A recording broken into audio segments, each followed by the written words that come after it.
Boa tarde. Olá, Hudson, tudo bem?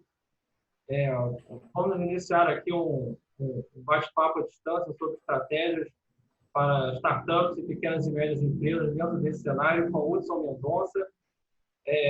O Hudson é pesquisador e coordenador do Labrintos, da COP UFRJ, e uma pessoa com experiência na área de startups, de energia, com pesquisa, inovação. Obrigado, Hudson, pela sua participação. Opa, Álvaro, obrigado aí pelo convite. Espero poder contribuir nesse nosso bate-papo de hoje aí, dar uma clareza maior sobre o que está acontecendo agora, né, e futuras perspectivas nessa área de bioeconomia, né, empreendedorismo, startups e coisas do gênero. Obrigado pelo convite. Então, estamos aí num cenário desafiador, né? Enfim, dentro do que você tem experiência, Hudson, como é que você está identificando a partir de agora, uma vez que a gente consiga superar esse ciclo aí da pandemia, do Covid-19, como é que você vê o cenário de empreendedorismo para as startups aqui no Brasil, particularmente? Eu vejo com um certo otimista, né? Eu acho que com um certo otimismo, né? Porque eu acho que o que está acontecendo é uma coisa de fato momentânea, né? Essa crise ela vai demorar mais um tempo e ela vai trazer o que chama de novo normal, né? E esse normal vai demandar habilidades, né, nesse novo ambiente, que são as habilidades típicas, né, das startups e empreendedorismo, né, ligadas a startup e empreendedorismo. Né? Tanto que as empresas já estão compartilhando, até alguns memes na internet, né, falam que foi o que mais contribuiu para a transformação digital da sua empresa. E aí as pessoas falam valores, investimentos, e no final eles colocam, né, de maneira muito clara que, na verdade, foi o Covid-19, né? Ou seja, isso acelerou diversas coisas que acontecem. Então, eu acho que a visão, né, as startups elas são, hoje em dia, construídas para atuar em ambientes de alto risco e incerteza. Né? Toda que a literatura mostra o sistema de startups fala que as startups são feitas para isso, para ser ágeis, flexíveis, versáteis, né? Atuar em ambientes de risco e incerteza alto, que é exatamente o que a gente está vivendo. Então, eu acho que no curto prazo, sem dúvida, tem um impacto, a gente pode falar um pouco disso mais para frente, mas no longo prazo eu acho que vai saltar, né, a importância de iniciativas ligadas a essa área de startups e empreendedorismo. E você, nos seus trabalhos, Hudson, também como pesquisador, você cita bastante as Corporate Venture Capital, né, as CVCs. E como é que você acha que isso, você acha que vai manter o formato de investimento? Vai ter mais prudência? A curto prazo vai ter, mas depois volta ao normal? O que você acha que vai ser pós esse cenário? Vai intensificar, né, com base nisso que a gente começou a conversar, isso deve intensificar ainda mais, né? Como eu disse, assim, as startups, né, são instituições preparadas para isso. Isso não é agora, né? Desde 2010, né, a gente classifica aqui como a quinta onda de Corporate Venture Capital. É um trabalho que eu estou ainda em desenvolvimento, de identificação, né? Na história do Corporate Venture Capital, né? Ou seja, para quem não conhece o termo, é o Venture Capital, né? São esses fundos de investimento de startups feitos por corporações, né? Ou seja, em que os investidores principais são grandes corporações. As três primeiras ondas, né? Elas tinham um viés financeiro muito parecido com os movimentos do Venture Capital tradicional, né? O que chama de Venture Capital independente.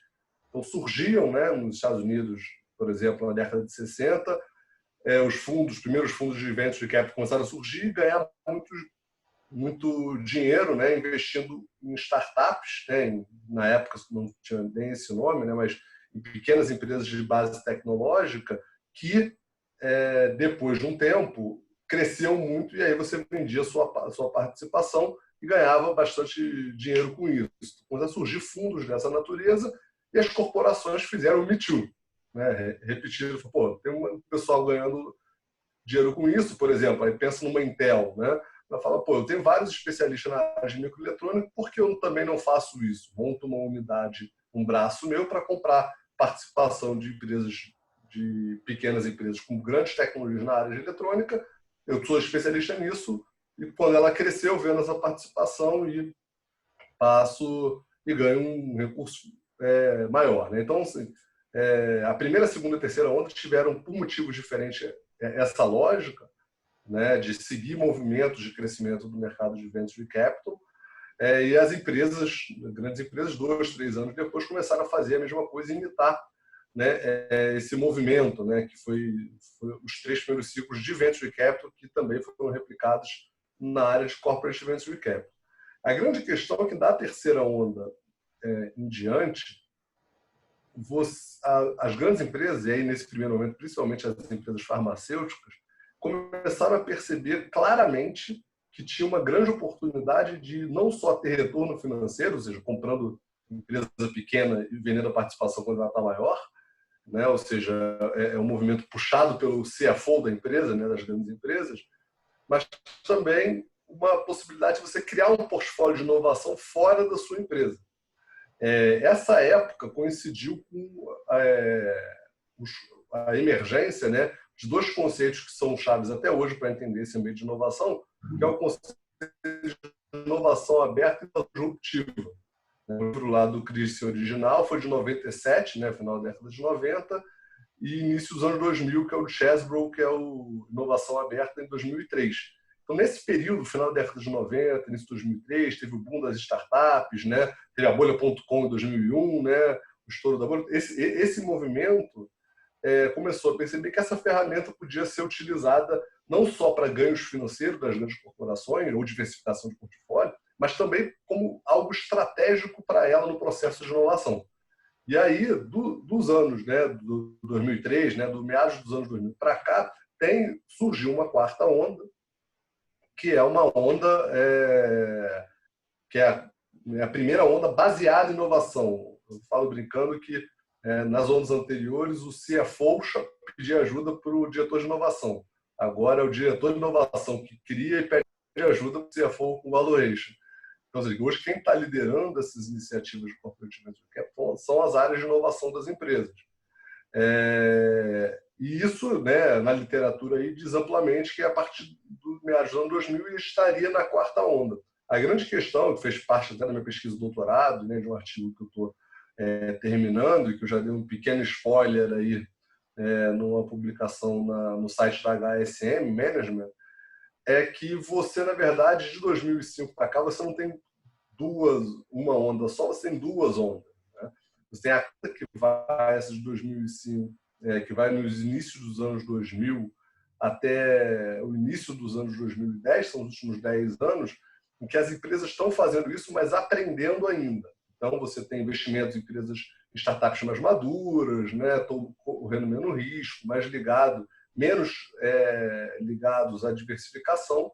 E de 2010 para cá, basicamente, você tem as empresas fazendo isso como núcleo do negócio, né? Então, até essas unidades saem das áreas de inovação e começam a se ligar nas corporações, né? Nos corporates dos grandes grupos econômicos, investindo em startups de maior risco, mas com tecnologias de maior valor para o negócio da empresa. Então, eu acho que isso só vai crescer, porque, como eu disse, as grandes empresas elas são muito boas em crescer com processos estruturados. Em ambientes de incertezas, elas têm uma dificuldade, por razões óbvias, né, de fazer o que as startups fazem com uma certa facilidade, que é pivotar, né, mudar completamente o negócio. A gente pode falar aqui até um pouquinho de alguns casos, mas, por exemplo, ver o caso hoje da Petrobras, né? A Petrobras é uma empresa de petróleo que vende o seu principal produto, está com preço negativo, né? Se isso acontecer com uma startup, ela simplesmente muda completamente o negócio, como já aconteceu com vários casos, né? EasyTax fez isso, Uber fez isso, Airbnb fez isso, né? Tinham ideias originais, o mercado mudou e elas mudaram junto com o mercado. Para uma grande empresa é muito difícil fazer isso, né? É muito mais custoso, é possível. A IBM, por exemplo, na história, pivotou já 3 vezes, né? Ela começou uma empresa de hardware, depois virou uma empresa de software, hoje é uma empresa focada em serviços. Então, dá para fazer isso, mas é muito mais lento. Então, eu acho que a cooperação entre grandes empresas e startups pode fazer com que ambas vivam o melhor dos dois mundos, né? As pequenas empresas tenham estrutura, né, suporte de crescimento, experiência, know-how, que elas dificilmente teriam acesso sem esse tipo de cooperação. E as grandes empresas têm acesso a uma série de inovações em ambientes muito mais flexíveis que dificilmente a sua cultura organizacional e seu processo habilitaria elas para atuar. Talvez eu acho que isso... nesse cenário pós-Covid tenha muita pivotagem por aí, né, Wilson? Pô, sem dúvida, sem dúvida. E eu acho que o Corporate Venture Capital é uma maneira de você fazer isso. Algumas empresas, né, mais avançadas, que já estão com vários programas, né, é importante destacar a diferença aqui de Corporate Venturing, com ING, né, que são as atividades de cooperação com startups. Envolve aceleradoras, hackathons, incubadoras corporativas, co-desenvolvimento de produto, etc. E tem o Corporate Venture Capital, que são os fundos, né? São fundos de investimento, conta de recursos em que as empresas compram participação societária em startups que elas acham que podem ser parceiras. Esse movimento está se intensificando mesmo nessa crise.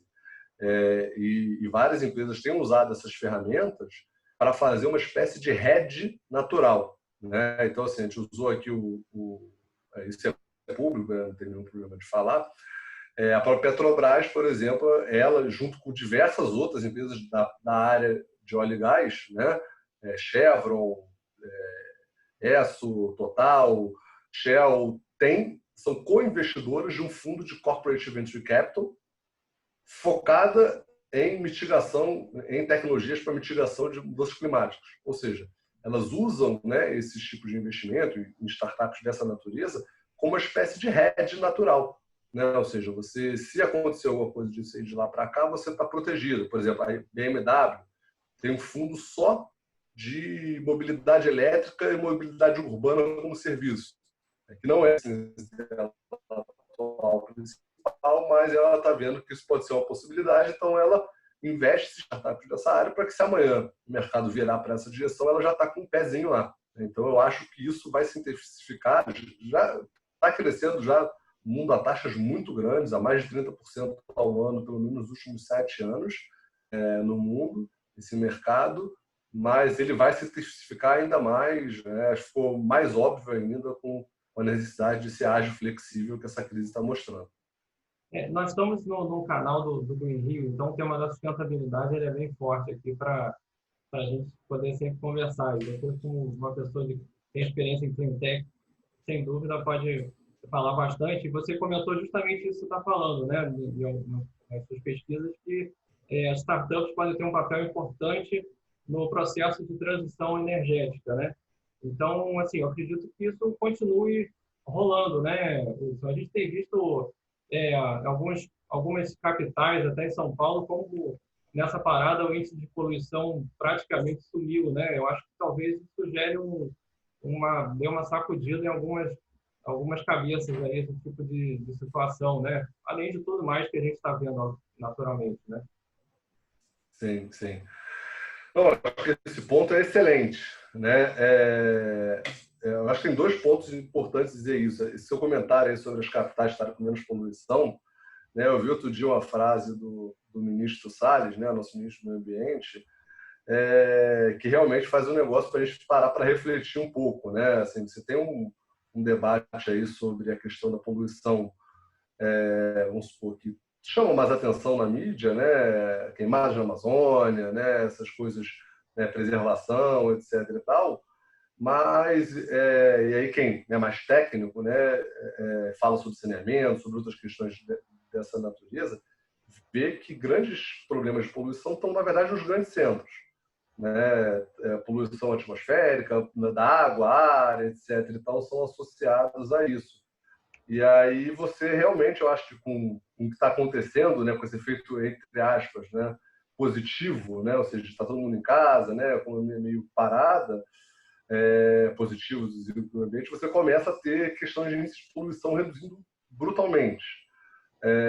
Então, eu acho que nessa visão mais macro, e depois a gente vai lá para as startups, tem uma oportunidade grande de refletir quais são as grandes pautas, né, de meio ambiente que a gente deveria olhar daqui para frente, né? Talvez dar uma atenção maior para a questão da poluição urbana, né? Em detrimento, né, da questão, não é em detrimento, né, mas complementando, né, os esforços aí ligados à área de defesa do meio ambiente no ponto de vista florestal, né, e coisas dessa natureza, né? A frase dele tinha uma coisa a ver com o agronegócio, ou seja, o agronegócio não parou, continuou produzindo, mas os índices de poluição estão reduzindo brutalmente porque as cidades pararam, não o agronegócio, né? Mas é uma boa reflexão, acho que isso aí daria 2 horas de conversa, mas sobre as startups especificamente, né? Voltando à questão das características inerentes delas, né? As startups elas, né, têm ciclos mais longos. Então, nesse interim, você tem elas conseguindo atuar nessa área de mudanças climáticas, que também olham ciclos mais longos, de maneira muito adaptada. A visão que eu tenho é que a gente, nessa área, né, e aí eu estou falando de energia, né, mudanças climáticas, de manejo geral, sustentabilidade, resíduos e tal, que é o que chama de Clean Tech, né, eu sou diretor também da Associação Brasileira de Startups na área de tech. Eu acho que nessa área a gente está vivendo exatamente o que a internet viveu há 25 anos atrás. Se você parar para pensar como é que foi, eu vou comparar com o setor de energia de maneira que fica muito evidente isso. Se você reparar como é que foi essa revolução que a gente vive hoje na internet, todo mundo conectado, etc. Ela começou lá na década de 60 com investimento maciço em hardware, né? Ou seja, foram os investimentos em hardware que viabilizaram os computadores, né, a microeletrônica que chegou até os celulares, computadores que a gente tem hoje, né? Então, depois da década de 60, você tem na década de 80, 90, um grande crescimento das empresas de hardware, de software, né? Ou seja, o hardware evoluiu muito, você agora consegue ter softwares melhor. Foi a época de gigantes de software, como a Microsoft, Oracle, né, que cresceram isso, que foi a digitalização, né? E depois você tem a descentralização, ou seja, que é o software distribuído através da internet, né? Que aí são hoje resultado aí das 7 das 10 maiores empresas do mundo são empresas de internet, né? Como Amazon, Google, Tencent, e aí por aí vai, né? Facebook, etc.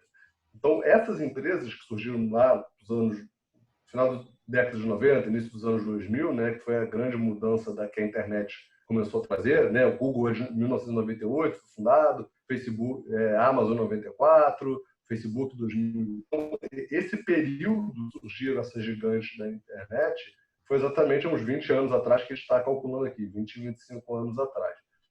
O que te acontece no setor de energia? É exatamente um paralelo com o que chama de 3Ds, né? A transição energética que a gente discute aí, ela é baseada em 3D, né? Que é a descarbonização, a descentralização e a digitalização. Essas 3Ds são os drivers aí que é quase consenso, né? O que muda, o que não é consenso é a velocidade. Você tem empresas de determinados setores que acham que vai demorar 50 anos, outros acham que vai demorar 10, outros acham que vai demorar 100. Mas a direção está mais ou menos consensuada. E aí, nessa transição energética, você tem um investimento em hardware pesado. Por exemplo, pouca gente sabe que hoje a energia solar no seu teto já é mais barata do que a energia solar gerada pela concessionária, né? Então, tem modelos de leasing, vários modelos de negócio que estão começando a explorar isso, né? Então, ou seja, o custo do painel solar caiu muito, o custo de eólica caiu muito, o custo de biocombustíveis, biomassa caiu muito. Então, essas tecnologias, né, de captura de carbono, todo o preço caiu muito por alto investimento em hardware. E agora está vivendo exatamente a discussão dos outros 2Ds, né, da digitalização do setor, né, ou seja, e a descentralização mais ou menos ao mesmo tempo. Ou seja, você tem mais dados, né, sobre, por exemplo, distribuição de energia, fazer isso, e sistemas de compensação. Por exemplo, por que não você não tem no setor de energia, por exemplo, o que você tem em telefonia? Eu posso chegar, viajar daqui para o Japão e consumir no hotel no Japão a energia que eu pago no Rio de Janeiro, né? que é onde eu estou, através de um aplicativo de compensação em blockchain, por exemplo. Isso parece um negócio de ficção científica, mas é exatamente o que acontece com o celular, na área de comunicações. Quando você entra em roaming, né, é acordo entre empresas que fornecem o sinal de celular em países diferentes, habilitam, né, uma compensação. Então, eu vou para o Japão, uso meu plano da TIM lá, porque a TIM tem, né, um acordo com a operadora lá, e elas medem isso em dados e fazem uma compensação, uma divisão da receita aí de quem está, de fato, gerando o sinal na ponta e quem está fazendo. Então, assim, isso é completamente viável, né? Isso está começando a avançar, que significa, basicamente, a descentralização e a digitalização do setor, que eu acho que hoje é o desafio disso aqui. Mesma coisa vale aí para o setor de resíduos, né? Tem até uma startup carioca de nascença, né? Que é a Poly, que tem uma plataforma de negociação de resíduos, né? Com blockchain, rastreamento, etc. e tal. Né? O Renato, aí, o grande parceiro lá da B Startup, né? Tá hoje diretor-presidente lá do comitê, tem essa startup que faz essa negociação virtual, né? De compensação de resíduos, etc. Então, acho que tem muito espaço aí para a gente, no setor, né, de cleantechs, de maneira geral, e obviamente envolve bioeconomia nesse processo. Por exemplo, uma coisa que estão sendo discutida aí é transformar alguns tipos de resíduos agroindustriais em commodities, né? Ou seja, hoje a gente usa, né, alguns resíduos agroindustriais como commodities, mas não na escala que, por exemplo, o óleo e gás tem. Né? Então, a gente teria que ter essa possibilidade aí. Eu acho que isso, assim, isso não é afetado em grande parte por movimentos de curto prazo como essa crise. Isso é uma tendência de 20, 30 anos. Né? O que as startups e os empreendedores e as corporações precisam fazer é cuidar bem do caixa para não quebrar antes de ver os resultados, né? Que é o desafio de toda empresa. Né? A maior parte das empresas quebram por caixa, não por potencial de crescimento. Né? Então, você acha que nesse cenário do pós-Covid, pós-pandemia, esse tema dos fintechs, os próprios agtechs ligados à sustentabilidade, esse interesse dos investidores e dos CVCs, dos Corporate Venture Capital, ele vai se manter? Você acredita que isso permaneça e posteriormente, a médio e longo prazo, crescendo, né? Não, sem dúvida. Eu acho que isso já está acontecendo. Né? Vários fundos, né? Quando você tem geralmente investidor de qualquer natureza, não só de venture capital, né? Eles lidam bem com risco, mas muito mal com incerteza. Né? E acho que é importante entender que esses conceitos são coisas bem diferentes. Assim, risco você gerencia, né? Incerteza você não gerencia, você reage. Então, a gente está num ambiente de grande incerteza ainda. Né? As pessoas realmente não sabem. E a tendência no ambiente de certeza é congelar. Quando você sabe o risco, né? Você sabe, olha, uma discussão está sendo super quente aí por causa do Covid. Né? Se o empresário soubesse que vai demorar, vai ficar fechado, né, as empresas, 2 meses ou 1 ano, ele é capaz de gerenciar isso. Né? É o risco. Vai ficar 1 ano fechado. É ruim? É péssimo, mas ele consegue gerenciar, vender, demitir, cortar custo, fazer alguma coisa.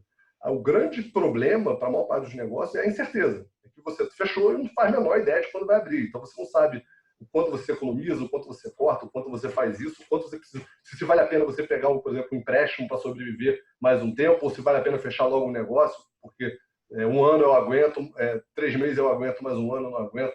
Então, eles já estão fazendo isso. E aí, mais uma, né, essa área de investimento ela tem ciclos longos. Né? É importante isso ficar claro. Uma empresa de capital aberto, um título, né, de dívida, etc., ele oscila diariamente. Você sabe o valor do preço. Então, quando você faz um investimento que você, por exemplo, numa ação, você pode perder tudo em 2 dias, ganhar muito em 2 dias, etc. Quando você investe numa startup, que é o negócio desses fundos de venture capital, esses investidores, você está vendo ciclos de 8 anos. Então, coisas que duram 3, 4, 5 meses, se forem bem geridas, né, aí mais uma vez, tem que gerir caixa, ele não é nenhum problema. Tanto é que várias startups estão crescendo nessa crise, porque como é o modelo, acho que é importante entender o modelo de financiamento de uma startup, né? Ao contrário de uma pequena empresa tradicional, em que a própria receita dela paga os custos, o modelo de crescimento de startup, boa parte dos custos são pagos por investimentos para que ela cresça mais rápido e dê um retorno muito grande a médio prazo. Então, as startups que captaram um pouco antes da crise estão tendo oportunidades excelentes de contratar ótimos profissionais no preço mais barato, de comprar insumos no preço mais barato, de repensar o seu próprio negócio, né, com uma nova perspectiva. Então, eu acho que hoje, para os lados dos investidores, né, melhor ainda, ele está com um potencial de negociação enorme, que talvez tenha até mitigado um problema que alguns especialistas falam, né, pode ser exagerado ou não, de ter sido uma bolha, porque várias startups estavam surgindo com um valuation muito altos, né, um movimento similar ao que aconteceu antes dos anos 2000, com a internet, né, que teve aquela bolha das .com, estava acontecendo agora com valuations enormes, diversos unicórnios e tal. Então, talvez a crise tenha ajudado todo mundo a colocar um pouco o pé no chão e falar quanto é que esse negócio vale de verdade. Eu acho que é uma oportunidade muito grande agora para os investidores terem conversas mais maduras, né, assim, com as startups, principalmente com as startups estrelas, que estavam realmente com valuation muito alto, de falar, olha, quanto é que esse negócio vai, quanto é que ele gera de caixa, né, quanto é que a gente pode fazer isso aí no curto, médio prazo, e para os gestores de startups, os CEOs, né, para os fundadores de startups, também antecipar uma reflexão importante, porque em algum momento, quando as startups começam a crescer, ele deixa de ser fundador e founder e vira executivo, né, ele tem que fazer gestão. Principalmente no começo, que a startup está muito acelerada, crescendo muito, essa parte de gestão e controle é meio colocado de lado propositalmente em prol de um crescimento mais rápido, acelerado, né? Vamos investir, contratar rápido, processos mais rápidos, etc. E agora eles estão tendo que aprender a ser gestores de financeiro, né? Controlar custo, cortar, coisa que para muitas startups não é comum. Estou falando das startups num estágio um pouquinho maior, né? Aquelas startups mais seed capital, que o empreendedor está virando empreendedor ainda, eu acho que é um outro patamar, e eu acho que virando essa chave agora da crise vai voltar a ter recursos aí para eles, né? É isso até que você comentou de se tornar gestor. Aí a gente começa a ver a importância de uma boa estratégia empresarial, né, Wilson? Acho que a Sim. palavra que você começa a ver internacionalização, né? A gente tem visto bastante, inclusive na área de investimento, pessoas olhando, deixa eu ter um pé lá fora também para poder me preparar bem para outros, enfim, para incertezas, né? Como você falou, que sempre vão acontecer. E só concluindo a nossa conversa, como é que você acha, o que você acha que vai ter muito potencial, o que você acha que você daria o seu palpite de áreas de startups que podem ganhar mais força? Eu trago aqui, por exemplo, talvez as de biotecnologia, especialmente ligado à parte de saúde, né? Eu acho que agora vai ter muita gente de olho e muita empresa que vai dar uma atenção especial às startups nessas áreas, né? Mais do que nunca, aquela fase, né, durante uma crise, enquanto o choque imenso, ela vai ser aplicada. A crise, né, as crises elas geram, né, problemas, oportunidades de se pensar. Alguns setores estão sendo, obviamente, né, embora muitos setores tenham sido danos terríveis, né, como o turismo, etc., tem alguns setores que estão ao contrário, crescendo muito, né? Por exemplo, delivery de comida, por exemplo, que é o setor que mais cresceu da área de varejo, cresceu absurdamente bom, né? Essa startup, né, que a gente está conversando aqui, né, no Zoom, também teve aporte de 4 bilhões, né, por causa também do crescimento que ela teve durante a crise. Eu acho, assim, na área de hard techs, né, que são as startups que não são só de software, não são só digitais, nessa área de biotecnologia, saúde, eu acho que vai dar um boom. Eu acho que as pessoas Eu já fui no passado aí também superintendente da área de saúde da FINEP. Eles viam muito essa questão dos protocolos de saúde, né? Exames clínicos, pré-clínicos, clínicos fase 1, 2 e 3, como é que é o processo de desenvolvimento de novos medicamentos, vacina. Hoje em dia, todo mundo é especialista. As pessoas sabem como é que é o protocolo de desenvolvimento de medicamento novo, né? Isso caiu no dia a dia das pessoas, era uma coisa que era altamente especializada. Quase ninguém sabia, né? Como é que o medicamento é desenvolvido, quais são os testes que vão ter que fazer, né? Você tendo debates assim, relativamente profundos em redes sociais, coisas que não eram uma agenda comum. Então, eu acho que nessa área de biotecnologia, eu acho que vai surgir muita oportunidade. E aí eu estou falando que biotecnologia tem um parâmetro tecnológico comum com a biotecnologia aplicada para a parte de agronegócio, animais, etc. Também você tem, né, alguns processos que são comuns, né? Então, nessa área, tanto é que a maior parte das pessoas não conhece, né? Nem você fala assim, diz uma empresa de tecnologia, agora diz uma empresa de biotecnologia, quase ninguém conhece a Angen, por exemplo, são empresas de biotecnologia, mas elas produzem muito etapas intermediárias no processo até chegar ao consumidor final. Então, essas startups eu acho que vão ter oportunidades muito grandes de processo de digitalização, dessa área. Obviamente, né, serviços à distância, né, tem um relatório chamado, que eu li recentemente, chamado Low Touch Economy, que é a economia de baixo contato, né? Então, coisas que possam fazer, por exemplo, os aplicativos de fazer festa virtual, coisas dessa natureza, coisas que você possa fazer à distância. Eu acho que o teletrabalho, coisas ligadas ao teletrabalho, é um caminho sem volta.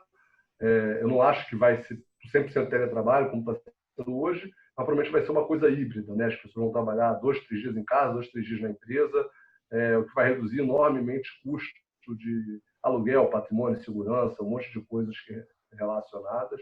Eu acho que, assim, de maneira geral, né? E aí voltando ao meu conceito lá, ao contrário da maior parte das grandes empresas que aproveitam oportunidades, analisam oportunidades para entrarem dentro dos próprios mercados ou mercados adjacentes, falando um pouco de estratégia, né? Ou seja, a pessoa adjacente do ponto de vista regional, adjacente do ponto de vista tecnológico.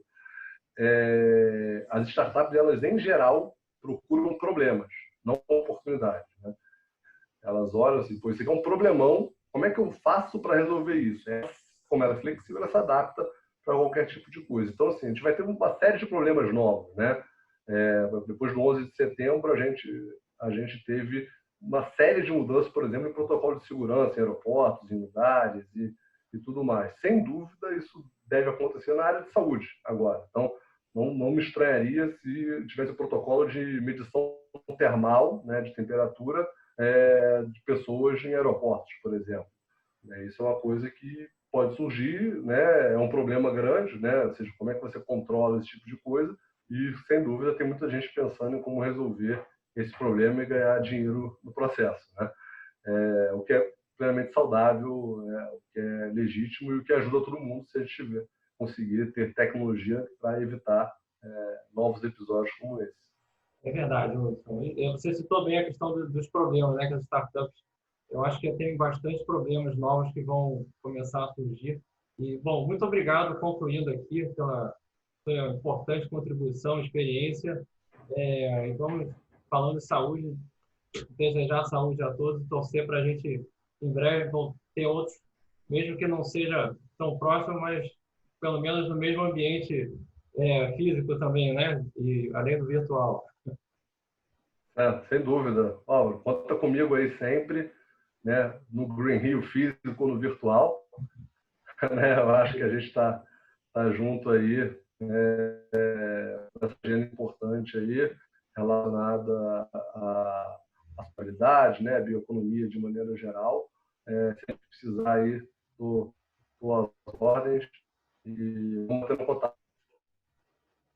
Tá ótimo. Muito obrigado, então. Fica.